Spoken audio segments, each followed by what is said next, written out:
Meus queridos irmãos, a graça e a paz de nosso Senhor Jesus Cristo, aqui estamos para dar continuidade às nossas aulas da Escola Bíblica Dominical.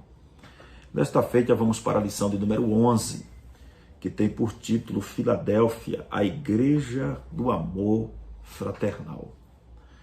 Meus queridos irmãos, essa igreja também é conhecida como a igreja missionária. Essa igreja é a igreja do período, ou do ano, melhor dizendo, de 1751. Então, a igreja que vem do século XVIII ao início do século XIX, conhecido como, no seu sentido profético, como estamos falando dos 7 tempos da igreja na Terra. Então, ela é deste período, representada desse período, a época do período que a igreja mais enviou missionário para muitos lugares. Até nós brasileiros fomos beneficiados por meio desse evangelismo. Os missionários Daniel Berg e Gunnar Wingre vieram para o Brasil e hoje as portas estão abertas por meio deste evangelismo. Olha que maravilha. Mas aqui na nossa lição nós intitulamos Filadélfia como a Igreja do Amor Fraternal. Porque é isso que significa a palavra Filadélfia.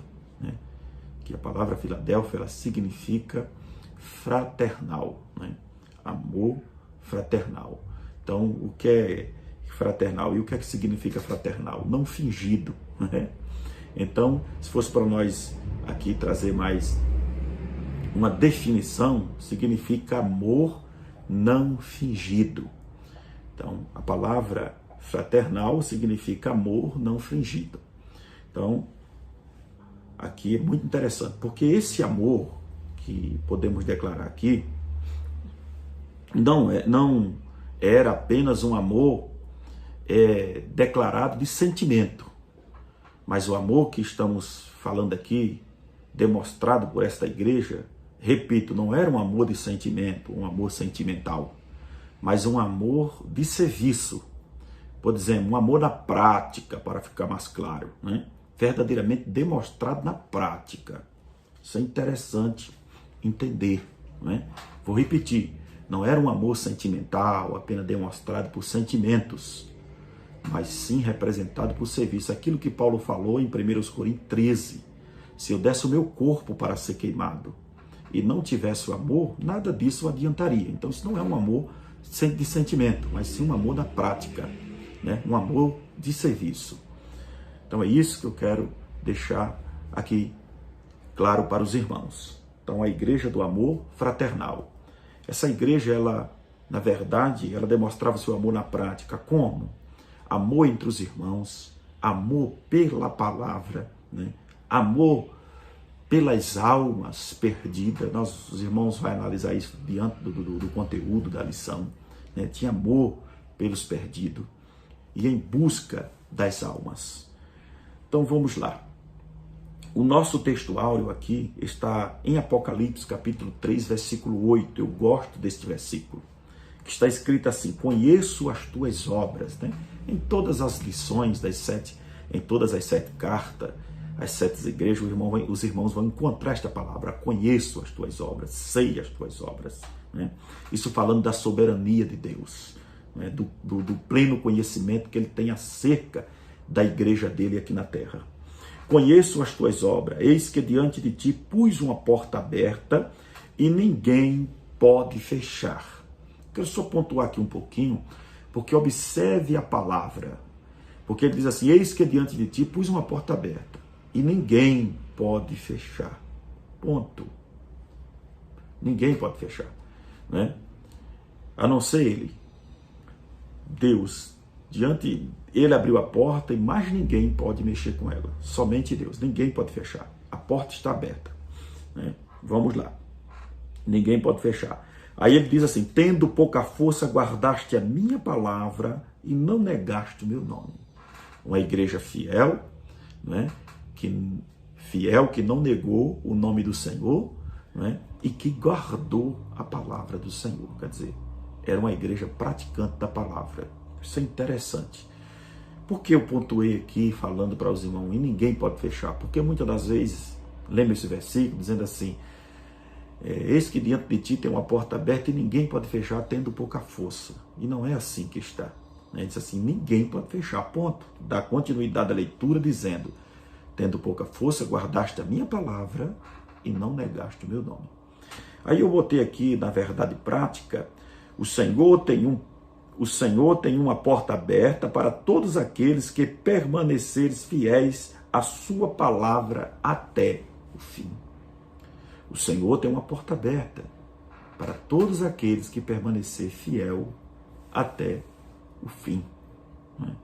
A porta da graça, a porta da salvação está aberta para todos aqueles que vão permanecer fiéis, que não desiste, que não vai parar até o fim. Mas vamos lá, para nós ganhar tempo. O nosso objetivo geral é mostrar que Filadélfia se destacou pela prática do amor verdadeiro. E nós já demos aqui uma pequena definição acerca desse amor verdadeiro. Nós temos três objetivos específicos, nossos três objetivos específicos aqui. O primeiro é explicar o propósito da carta à igreja de Filadélfia. Primeiro ponto. Segundo, evidenciar a provocação de Jesus. Perdão, deixa eu voltar aqui. Evidenciar a provação de Jesus a Filadélfia. Eu falei provocação, né? A provação de Jesus a Filadélfia. Vamos lá. Terceiro, evidenciar o livramento de Jesus para a sua igreja fiel. Que maravilha! Então temos esses três objetivos, onde vamos estar embasados aí na nossa lição. Então nós temos a nossa introdução aqui, em rápidas palavras, eu já dei uma rápida introdução aqui, mas nós vamos entrar aqui. A igreja em Filadélfia destaca-se como a igreja do amor entre os irmãos, como eu falei. Então, o amor fraterno, a igreja do amor fraternal, a igreja do amor entre os irmãos e a igreja missionária. Então, nós temos aqui três características importantes desta igreja: a igreja do amor fraternal, a igreja do amor entre os irmãos e a igreja missionária. Então, o que eu falei para os irmãos? Ela demonstrava o seu amor em serviço, quer dizer, o amor em serviço, porque é isso que quer dizer o amor dessa igreja aqui, né? Não um amor sentimental, mas sim um amor na prática, né? Um amor também demonstrado entre os irmãos, e um amor pelas almas perdidas, né? Então nós temos aqui três características importantes desta igreja. Grava aí, professor de escola bíblica dominical. Não esqueça, você pode, né, ir com mais ênfase na sala de aula e aplicar para os alunos aí. Era uma igreja compromissada com a verdade, né? Outra coisa interessante, era uma igreja compromissada com a verdade, né? A verdade é coisa maravilhosa, né? Deus ama a verdade, né? Ele é a verdade, porque ele se identifica aqui como aquele que é verdadeiro nesta carta. Ele se identifica como aquele que é verdadeiro. Para o anjo da igreja está no versículo 7, né? Como aquele que é santo. Então, isso é muito importante, né? Eu sempre costumo dizer, né, que às vezes tem gente que ele quer chegar ou querer justificar-se com meias verdade. E isso não justifica, né? Diante de Deus, o nosso irmão Ronaldo sempre diz que para Deus não existe meia verdade. Ou é verdade ou é mentira. Então isso é uma realidade. Mesmo pequena e pobre financeiramente, ela era uma igreja forte no amor pela palavra de Deus. Então isso aqui nós já frisamos. Pequena, pobre financeiramente, mas era uma igreja forte.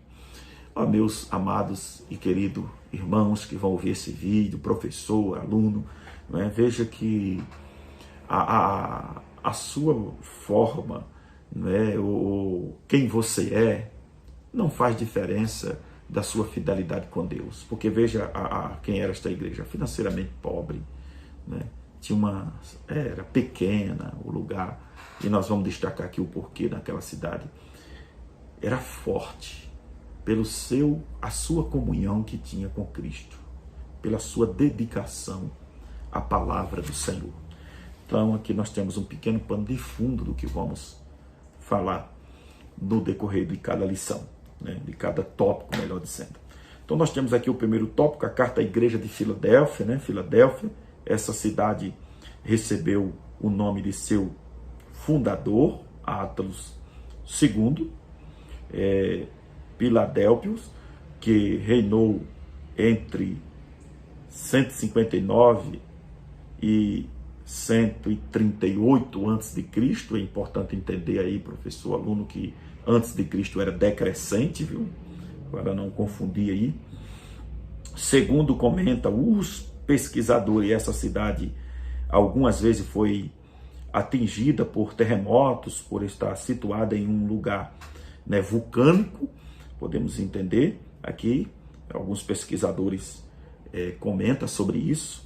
Então foi atingida algumas vezes por alguns terremotos, e comenta ainda os historiadores que ela foi destruída em 17 depois de Cristo, junto com Sarde e 10 outras cidades no vale da Lídia. Tanto a cidade, deixa eu só voltar aqui, tanto a cidade quanto a igreja se tornaram pequena pelo fato de muitas pessoas deixarem o local com medo dos frequentes terremotos que ocorria ali. Então aqui nós encontramos o motivo da cidade ser pequena, encontramos o motivo da pobreza financeira, né? Encontramos o motivo de algumas decadências, porque as pessoas preferiram mudar dali, migrar e ir embora por causa das situações ocorridas, como os terremotos, né?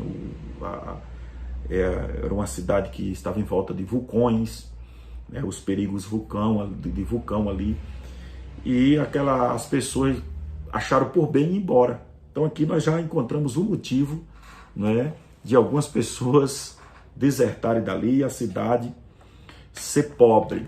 Então, querido professor, entre com mais detalhe, vou deixar aí para você, né, chegar mais com detalhe na sala de aula. Então já dá para entender. Aqui o segundo ponto, a igreja fiel. Filadélfia significa amor fraternal, e nós falamos, eu creio que já deu para entender aí na nossa introdução, e eu não vou repetir, né? A igreja do amor entre os irmãos, também falei na nossa introdução. Somos instruídos por Deus para que amemos uns aos outros. Agora falando um pouquinho do amor entre os irmãos. Somos testificados por Deus Pai, pelo Deus Filho, né? E Deus Espírito Santo. Essa igreja também é conhecida como uma igreja missionária, como eu já falei isso para os irmãos, a igreja missionária. O seu amor não era apenas entre os irmãos e a palavra de Deus. Então eu destaquei isso na nossa introdução. E aqui, como eu escrevi, quero destacar para os irmãos que o seu amor não era apenas entre os irmãos e a palavra. Ela também sentia amor pelos perdidos, porquanto procurava alcançar os incrédulos com as boas novas do Evangelho de Cristo. Marcos 16, né? Marcos 16, 16, 17. Ide por todo mundo e pregar o Evangelho. Então veja, como eu falei para os irmãos, há 3 características importantíssimas aqui, né, que podemos pegar como base e como exemplo para a nossa vida, né, esta igreja. Então, no sentido profético, essa igreja aqui é contemporânea de Laodiceia, mas nós vamos chegar lá em Laodiceia, nós fala mais sobre isso. Agora vamos para o ponto 3 do primeiro tópico, né? Como nós falamos aqui um pouco na introdução sobre esse assunto, eu não vou entrar em mais detalhe. Então vamos lá, a porta para a salvação estava aberta. Falando da porta, esse que diante de ti tem uma porta aberta e ninguém pode fechar. Então a porta para a salvação estava aberta e continua aberta, não é? A porta ainda está aberta. A igreja em Filadélfia tinha uma porta aberta por meio da palavra de Deus que era preservada entre os irmãos. Então, essa porta estava aberta por meio da palavra. Então vamos lá, uma igreja que prega a palavra tem uma porta aberta que leva as vidas até Cristo. E a pregação do Evangelho de Jesus, vou só voltar aqui, e nela pessoas são impactadas pela pregação do Evangelho de Jesus. Atos 4, versículo 1 e 2. Agora, observe, né? Uma igreja que preza pela pregação da palavra de Deus, que prioriza a palavra, ela mantém uma porta aberta. E por meio dessa palavra que é pregada, ela traz pessoa a Jesus, né? Como eu falei aqui, e nela pessoas são impactadas pela pregação do Evangelho de Jesus. Então, como é maravilhoso a igreja que se preocupa com isso, né? Preocupamos, né, em dar prioridade para a palavra, porque por meio da palavra pessoas vão ser salvas. Por meio da pregação da palavra, pessoas vão receber renovo, pessoas vão mudar de vida, né? Vão deixar de viver uma vida depravada e viver uma vida santa em Cristo Jesus. Isso é muito importante. A palavra, ela muda pessoas. Devemos proclamar a palavra de Deus com autoridade do céu, né? Tanto os salvos quanto os pecadores necessitam da palavra de Deus. Isso é indiscutível, tanto os salvos quanto os pecadores necessitam. É uma pena que algumas igrejas tenham colocado outras coisas no lugar da palavra, infelizmente, né? Infelizmente, algumas igrejas têm colocado outras coisas, né, no lugar da palavra. Mas que Deus tenha misericórdia de nós e que Deus nos proteja e que nós não venhamos de forma alguma botar nada no lugar da palavra. Que a palavra tenha a sua prioridade na igreja. Em nome de Jesus. Vamos para o segundo ponto. A aprovação de Jesus a Filadélfia. Essa igreja aqui não há nenhuma censura da parte do Senhor. Então, diante dela tinha uma porta aberta. Vamos lá para a porta novamente.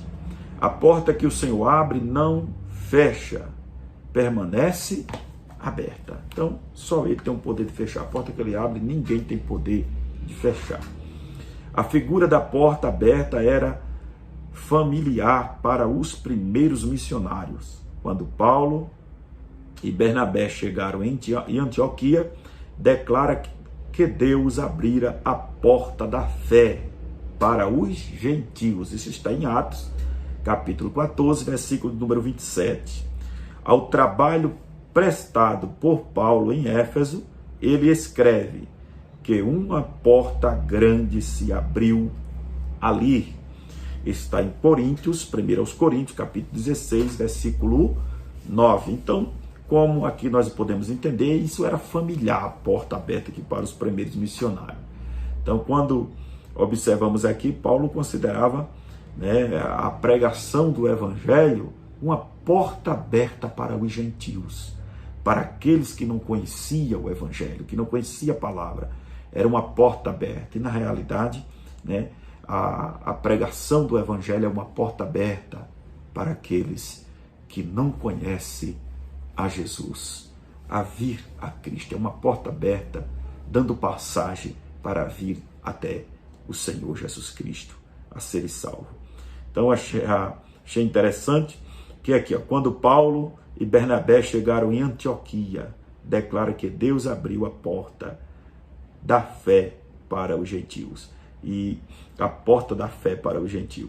E ao trabalho prestado por Paulo em Éfeso, ele escreve que uma porta grande se abriu ali. Coisa maravilhosa, não é, irmãos? Isso é muito glorioso. Tempos depois, quando chegou a Troade para o trabalho missionário, ele afirmou que o Senhor abriu uma porta para a pregação do Evangelho de Cristo, segundo aos Coríntios 2 e 12. Uma grande porta. Então ele considerou, quando ele chegou, né, nesse local, uma porta aberta. Então, quando Deus nos dá a oportunidade de pregar o Evangelho para os perdidos, considere isso uma porta aberta, né, por Deus, para pregar o Evangelho.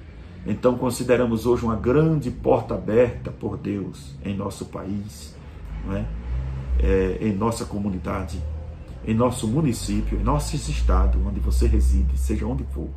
Uma porta aberta por Deus, E a porta está aberta, e muitas das vezes negligenciamos de pregar para alguém, com a liberdade que temos de pregar. Paulo vivia em um momento difícil, né, para se pregar o evangelho. Por isso que ele diz que uma porta foi aberta em Troade para a pregação do evangelho, né? Porque não era fácil pregar o evangelho naquela época, meu irmão. Então, é importante rever isso aqui, você professor, e com detalhes aí na sala de aula. Ele também pediu aos colossenses que orasse para que Deus abrisse a porta da palavra. Colossenses 4:3. Isso aqui era costume dos discípulos, pedir à igreja que orasse, né? Veja, quando na separação dos diáconos, por exemplo, foi um pedido dos apóstolos que eles cuidassem da obra social da igreja enquanto eles dedicavam na oração e na leitura e do estudo da palavra. Então, veja que a preocupação de um pastor, né, dizendo para eles, ore por nós, para que Deus nos abra a porta da palavra. Paulo vai dizer isso em Efésios, capítulo de número 6, se não me foge da memória, o versículo 18. Ele vai pedir oração, né, orando em tudo, né, e orais também por mim, para que Deus, né, me conceda, no abrir da boca, a palavra. Então, para que Deus usasse ele, né, na palavra. Então, isso é muito interessante, dedicação da palavra. Então, a igreja precisa, né, e tem essa responsabilidade de orar pelos seus líderes, para que Deus lhe conceda, né, a graça de ensinar a palavra. Isso é muito interessante. O que podemos observar é que a porta permanece aberta. Basta seguirmos o ID de Jesus. A porta está aberta. É aquilo que eu falei para os irmãos. Vamos lá para o ponto 2 do nosso segundo tópico. Uma igreja compromissada com a palavra. Uma igreja compromissada com a palavra. Isso é muito importante, né? Uma igreja que tem compromisso com a palavra, ela gosta, ela ama culto de ensinamento, culto de escola bíblica dominical, né, que é a escola bíblica. Então, uma igreja compromissada com a palavra é assim. Ela ama. Você vê crente que não gosta de culto de ensinamento, que não gosta de escola bíblica, não é crente compromissado com a palavra. Não é uma igreja compromissada com a palavra, né? Mas vamos lá. A igreja em Filadélfia aparentemente não era uma igreja grande e forte. No entanto, era uma igreja compromissada com a palavra. Porque o que é que está escrito no versículo 8? Como guardaste a palavra da minha paciência, também eu te guardarei da hora da tentação que há de vir, né, sobre todo mundo, para tentar todos que habitam na terra, né?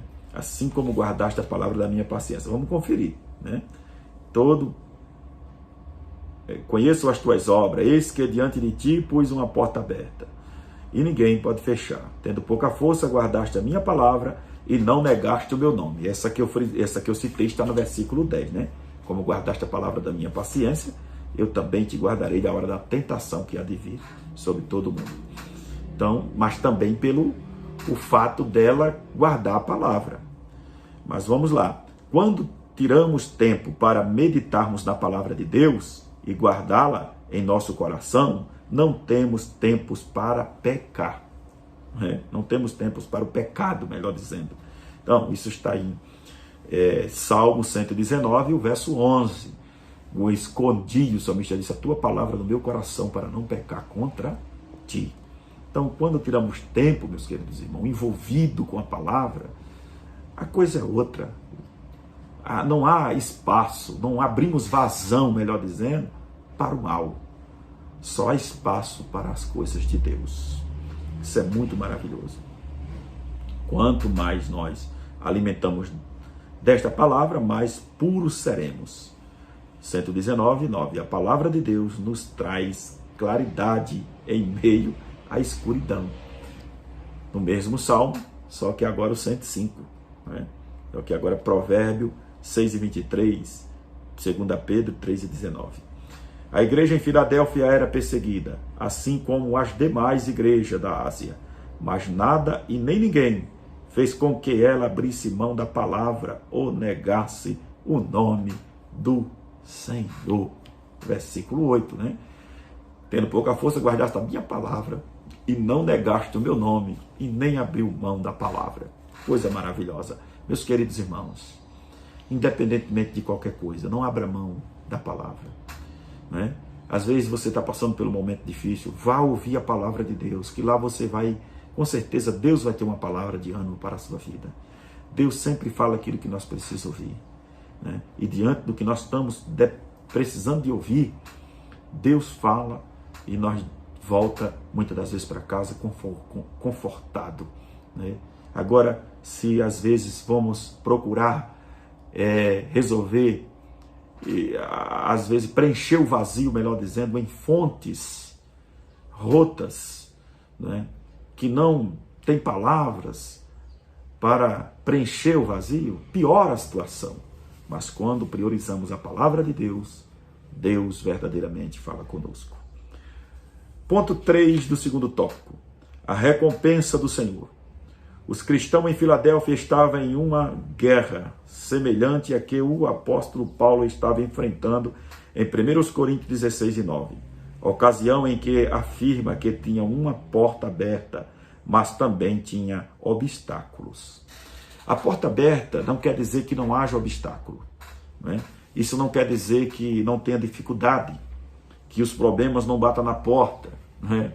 Que não queira entrar pela porta que está aberta, melhor dizendo, né?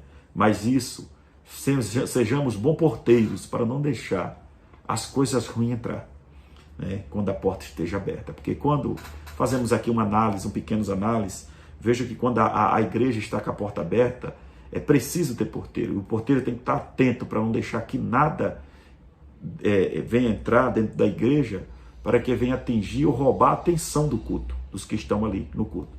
O porteiro é o que menos assiste culto, porque ele tem que estar ali como de guarda, protegendo a igreja. Então, sejamos bom porteiro da nossa vida espiritual para que deixamos nada entrar e roube o que é de mais importante. Está no versículo 11, né? E nada roube a sua coroa, ou tome a sua coroa. Então, mediante o que passa, o Senhor lhes faz promessas consoladoras. Primeiro, ele trataria com o seu inimigo. Um dia o Salvador provaria para essas pessoas que os cristãos estavam certo do que estava fazendo. Então, hoje nós pregamos, podemos fazer uma comparação aqui. Noé pregou 120 anos de construção de arca, de exemplo de vida, de pregação, porque Pedro vai dizer que ele é considerado o pregoeiro da justiça. E as pessoas não deram ouvido, mas no fim, Deus provou para aquelas pessoas que Noé estava certo. A mesma coisa acontecerá. Vai chegar um momento que Deus vai provar para todas essas pessoas que os crentes estão certos, que os verdadeiros cristãos estão certos, né? Que aqueles que pregam a verdade, que andam na verdade, que praticam a verdade, estão certos. Não se intimide por alguém que chama você de quadrado, de cafona, não é? Que diz que tudo mudou, apenas nós mudamos, e não vamos mudar. Nós vamos permanecer pregando a palavra como ela é, né? Deixa-nos chamar de quadrado. As coisas redondas é fácil de rolar, quadrado não. Vamos permanecer firme, né? Naquilo que aprendemos. Vamos lá, Deus se responsabiliza por aqueles que fazem a sua obra. Isso é interessante. Em segundo lugar, o Senhor os livra da tribulação, que é o versículo 10, aquilo que eu falei para os irmãos. Essa é uma referência ao tempo de tribulação que João escreveu em Apocalipse de 6 a 19. Tempo de angústia para Jacó. Não é apenas uma tribulação local, mas de proporção global, envolvendo todos os que habitam na terra. Então isso é de proporção global, como os irmãos sabem, após a retirada da igreja daqui. Essa terra vai passar por um período muito difícil, como conhecemos, de tribulação e grande tribulação. 2 períodos, período de tribulação e período de grande tribulação. 3 anos e meio, depois mais 3 anos e meio de grande tribulação. Jesus promete livrar sua igreja desse tribulação mundial. E aí, nós entendemos isso em Apocalipse 3:10, como eu falei para os irmãos, como guardaste a palavra da minha paciência, eu também te guardarei da hora da tentação que há de vir sobre todo mundo. Em outra versão diz da tribulação. Isso está também em 1 Tessalonicenses, capítulo 4, versículo 13, 5 e o versículo de número 11. Vamos para o terceiro ponto, porque o tempo está passando. Ele vem sem demora. Ele vem buscar a sua igreja, assim como prometeu, ele vem buscar. Ele vem buscar a sua igreja. O Senhor nem atrasa a sua promessa. O Senhor nem atrasa, nem retarda a sua promessa. A alerta de Jesus para a igreja de Éfeso consistia em adverti-la, em estar preparada para a sua segunda vinda. Não só pelo fato de que isso ocorreria de surpresa, mas também porque será com muita rapidez. A alerta é essa, não porque seria de surpresa, como está em Mateus 24:36, porque daquele dia e hora ninguém sabe, nem os anjos do céu, nem eu sei, nem os anjos do céu, mas unicamente o Pai saberá o dia e a hora em que o Filho do Homem há de vir. Então, mas também pela rapidez que ele havia de vir. Então ele prometeu, assim como ele prometeu, ele vem buscar. Ele vem nos buscar para o lugar de descanso. Rapidinho aqui. Ele vem nos buscar para um lugar de descanso. Descanso eterno. Como disse em Apocalipse, capítulo de número 21, versículo 4. Lá não haverá mais dor, lá não haverá mais pranto, lá não haverá mais clamor. Lá todas as lágrimas serão enxugadas dos nossos olhos.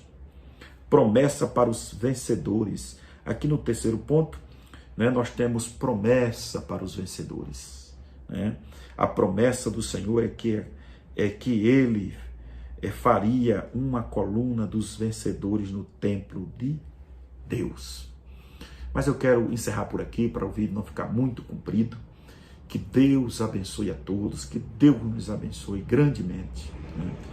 Quero aqui sempre terminar louvando a Deus pela vida do nosso pastor presidente, toda a sua família, pastor Odair Gonçalves Dias, toda a vida do nosso primeiro vice-presidente, pastor William, e os demais os demais vice que estão ali ao lado do nosso pastor, toda a diretoria da nossa igreja, todo o conselho administrativo da nossa escola. Que Deus continue com as suas mãos estendidas, nos dando graça e sabedoria do alto. Que Deus nos abençoe sempre.